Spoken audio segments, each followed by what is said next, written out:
Good morning class 4। कल हम पढ़ रहे थे चैप्टर 3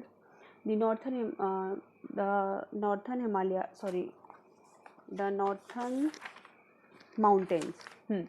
हम पढ़ रहे थे द नॉर्थन माउंटेन्स और आज हम इसके आगे कंटिन्यू करेंगे। हमने पढ़ा जो नॉर्थन माउंटेन्स है उसमें हिमालय रेंजेस हैं और हिमालय रेंजेस को हमने 3 पार्ट्स में डिवाइड किया था, हिमाद्री, हिमाचल एंड शिवालिक। तो हिमाद्री और हिमाचल के बारे में हमने पढ़ लिया था। आज हम पढ़ेंगे शिवालिक के बारे में और ये है आपके पेज नंबर 17 पर, द शिवालिक और outer Himalayas. The southernmost and the lowest range of the Himalayas is the Shivalik. जो साउथर्नमोस्ट और लोएस्ट रेंज है, सबसे जो नीची जो रेंज है हिमालय की, उसको हम शिवालिक बोलते हैं। The slopes are covered with thick forest which are home to a variety of wild animals। और जो यहाँ पे इसके जो स्लोप्स हैं वो किससे घिरे हुए हैं? फॉरेस्ट से, which are home to variety of, और यहाँ पे बहुत सारे वेराइटी मतलब वाइल्ड एनिमल्स की वेराइटी हमें यहाँ पे लिव करती है। The area at the foothills of the Shivalik range is called the Terai region. It receives heavy rainfall and the land is fertile. जो एरिया है foothills of Shivalik range का, इसको हम क्या नाम से जानते हैं? तेरई रीजन के नाम से। और ये क्या, यहाँ पे बहुत ही ज़्यादा रेनफॉल होता है जिसकी वजह से जो यहाँ की लैंड है वो बहुत ज़्यादा फर्टाइल है। Deforestation in the Shivalik and the Terai region for wood and farmland has destroyed many of the forests. The government has made several protected forest areas such as the Corbett National Park and the Kaziranga National Park to stop deforestation and protect animals. Planting of trees is also being taken up. Deforestation क्या होता है? Deforestation होता है जब जंगलों को अपनी ज़रूरतों के लिए काट लिया जाता है या बिना ज़रूरत के ही सेल करने के लिए लकड़ियों को तो वो काट दिया जाता है, तो उसे हम डिफॉरेस्टेशन बोलते हैं। तो जो शिवालिक में डिफॉरेस्टेशन है, जो तेरी रीजन में वुड के लिए या फार्मलैंड के लिए, इसने डिस्ट्रॉय कर दिया है मैनी ऑफ द फॉरेस्ट। बहुत सारे फॉरेस्ट को इसने डिस्ट्रॉय किया है। The government has made several protected forest areas. इसलिए गवर्नमेंट ने बहुत सारे प्रोटेक्टेड एरियाज जो हैं वो बनाए हैं, such as the Corbett national park and the Kaziranga national park. इससे क्या होता है? ये डिफॉरेस्टेशन को रोकता है और एनिमल्स भी इसमें प्रोटेक्ट होते हैं। Planting of trees is also being taken up. और इन एरियाज़ में ट्रीज़ को प्लांट करना भी ज़्यादा से ज़्यादा स्टार्ट किया गया है ताकि जो डिफॉरेस्टेशन है उसको रोका जा सके। The importance of the Himalayas. अब हम पढ़ेंगे कि हिमालयाज़ की हमारी लाइफ में या इंडिया की लाइवलीहुड में क्या इम्पोर्टेंस है। The Himalayas are very important for our country. हमारी कंट्री के लिए बहुत ज़्यादा इंपॉर्टेंट है। They help us in many ways. वो बहुत सारी तरीके से हमारी हेल्प करते हैं। Number 1, the Himalayas act like a wall on our northern borders and protect our country from enemies. जो हिमालय है वो किस तरीके से एक वॉल की तरह काम करता है फॉर हमारी कंट्री के बॉर्डर के लिए। कौन से बॉर्डर के लिए? नॉर्थन बॉर्डर के लिए।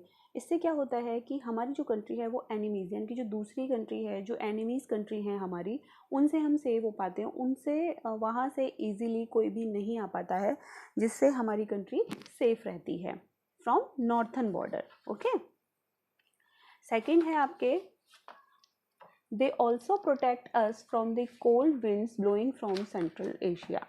ये जो नॉर्थन हिमालयाज है वो क्या भी प्रोटेक्ट करता है? They also protect us from the cold winds blowing from central Asia. जो सेंट्रल एशिया से जो कोल्ड विंड्स आती हैं उनसे भी हमें प्रोटेक्ट करता है, क्योंकि एक बॉल की तरह बीच में खड़ा रहता है, तो बहुत ज़्यादा ठंडक हमारे कंट्री में नहीं आ पाती, बहुत ज़्यादा ठंडी हवाएं हमारी कंट्री में नहीं आती हैं। The Himalayas stop the monsoon winds from going further north and thus bring heavy rainfall to the northern plains of India. जो हिमालय है वो एक तो ये ठंड रोकता है, ठंडी हवाओं को आने से रोकता है, एनिमीज को रोकता है। उसके अलावा क्या करता है कि stop the monsoon wind from going further north. जो मानसून विंड होती हैं, जो मानसूनी हवाएं जो होती हैं, उनको नॉर्थ की तरफ जाने से रोक लेता है। इसलिए ब्रिंग हैवी रेनफॉल, तो जो रेनफॉल है वो वहीं होता है नॉर्थन प्लेन्स में, और वहाँ पे बहुत ही ज़्यादा फर्टाइल लैंड होती है। नेक्स्ट है, the forest in the Himalaya region are home to several wild animals.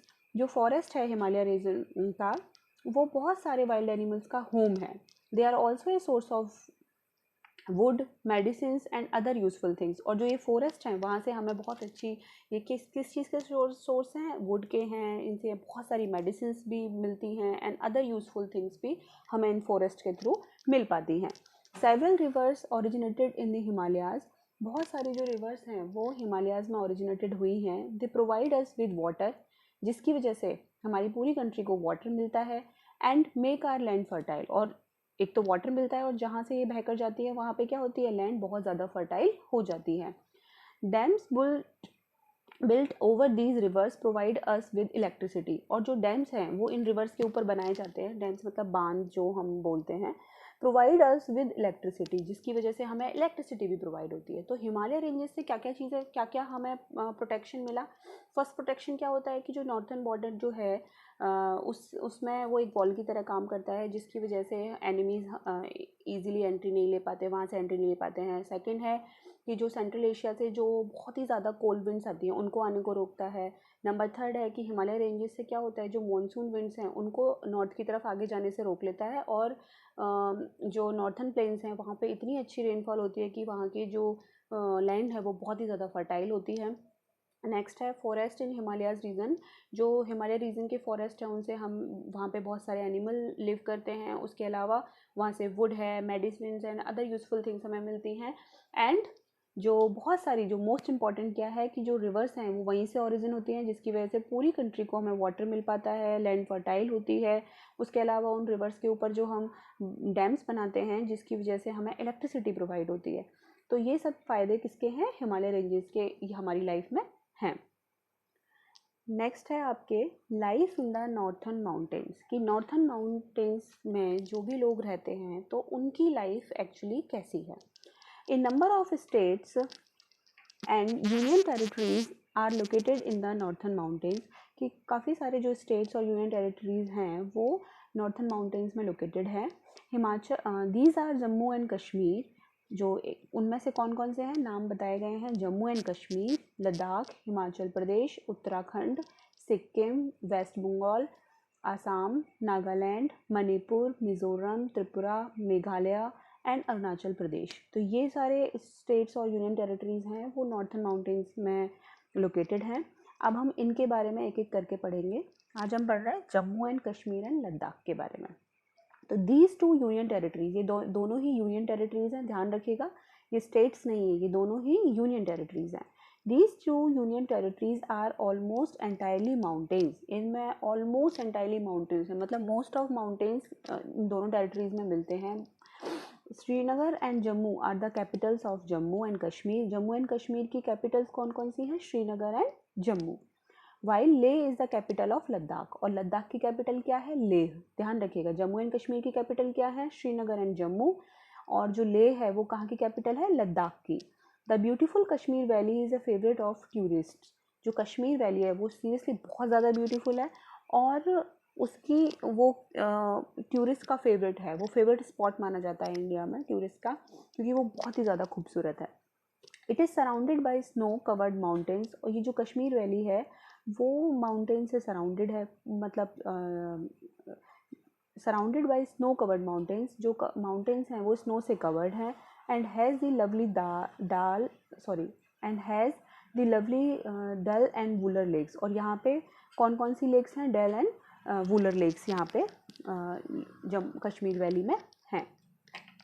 House on boats called house boats float are house and boats called house boats float on the lakes, जो house and जो boats हैं, यहाँ की जो boat है वहाँ की क्या खासियत होती है कि उन पे हाउस बने हुए होते हैं जिनको हम हाउस बोट्स बोलते हैं, ये लेक्स में फ्लोट करती हैं। These are mostly use as hotels, इनको मोस्टली किस तरह यूज़ किया जाता है, होटल्स, जो बड़ी बड़ी बोट्स होती हैं उनमें क्या करते हैं, एक हाउस की तरह सारी फैसिलिटीज़ प्रोवाइड की जाती हैं, एक बनाया जैसा आपको पिक्चर में भी दिख रहा होगा, मोस्टली इनको हाउस बोट्स की तरह यूज़ किया जाता है, ये यहाँ की स्पेशलिटी है।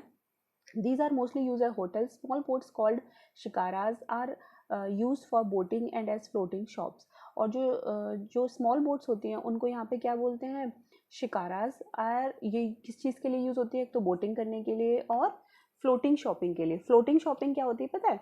कश्मीर में क्या क्या होती है कि जो वैली है, जो लेक है, उसमें शॉपकीपर्स, जैसे देखो फोटो में भी दिखाया हुआ है, ये एक वेजिटेबल सेलर है। ये क्या है, इसने सारी वेजिटेबल्स अपनी बोट में रखी हुई हैं और ये पानी के थ्रू सबके पास जाते हैं और वहाँ पे ही वेजिटेबल सेल करते हैं। तो इसको बोलते हैं फ्लोटिंग शॉप्स। इस तरीके से बहुत सारी चीज़ों की यहाँ पे शॉप्स अवेलेबल होती हैं। The traditional loose kurta worn by man and women in Kashmir is called pheran. जो मैन एंड वुमेन यहाँ पे लूज कुर्ता पहनते हैं ट्रेडिशनल, जिसको यहाँ का क्या किस नाम से जानते हैं? Pheran. To keep warm in winters people in Kashmir keep an earthen pot with burning coal. जो विंटर्स में, क्योंकि यहाँ बहुत ठंडा रहता है कश्मीर, तो इसलिए विंटर्स में गर्म रखने के लिए जो कश्मीर के लोग होते हैं वो एक अर्थन पॉट लेते हैं, यानी कि मिट्टी का एक पॉट या बर्तन लेते हैं विद बर्निंग कोल, एक बर्निंग कोल के साथ में रखते हैं, कोयला जो होता है उसको जलते हुए के साथ में, known as a kangri beneath the फिरन।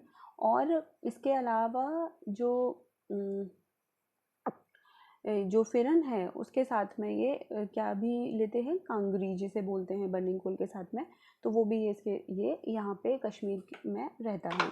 The people of Kashmir make beautiful handicrafts from wood brass silver and papier mache. जो कश्मीर के लोग हैं वो ब्यूटीफुल हैंडीक्राफ्ट्स के लिए जाने जाते हैं। यहाँ मतलब बहुत अच्छा अच्छा हाथ से बना हुआ सामान मिलता है, और वो किस किस चीज़ का बनता है? वुड का, ब्रास का, सिल्वर एंड पेपियर मैक का। जो ये भी एक तरीके की धातु होती है। Saffron is a special crop of this area, और इस एरिया की जो स्पेशल क्रॉप है वो है सेफ्रॉन, यानी कि केसर। यहाँ की स्पेशल क्रॉप क्या है? सेफ्रॉन, केसर। Kashmiri, Dogri, Punjabi and Ladakhi are some of the languages spoken here. यहाँ पे कौन कौन सी लैंग्वेज बोली जाती हैं? Kashmiri, Dogri, Punjabi and Ladakhi. Navreh, Lohri, Baisakhi, Hemis festival, Eid, Shivratri are some important festival. और जम्मू एंड कश्मीर के जो मोस्ट इम्पॉर्टेंट या कुछ इम्पॉर्टेंट फेस्टिवल्स हैं उनमें कौन कौन से हैं? नावरे, लोहरी, बैसाखी, हेमिस फेस्टिवल, ईद एंड शिवरात्रि यहाँ पे मेनली सेलिब्रेट किए जाते हैं। तो हम नॉर्थर्न माउंटेन्स में लाइफ के बारे में पढ़ रहे थे, और उसमें आज हमने पढ़ा जम्मू एंड कश्मीर और लद्दाख के बारे में। कल हम जो नेक्स्ट क्लास जब हम लेंगे, जब हम उसमें हम पढ़ेंगे हिमाचल प्रदेश, उत्तराखंड एंड और भी कुछ स्टेट्स एंड यूनियन टेरिटरीज़ के बारे में। तो आज की क्लास में इतना ही है। अच्छे से पढ़िएगा और रीड भी करिएगा, लर्न भी करिएगा। चलिए बाय।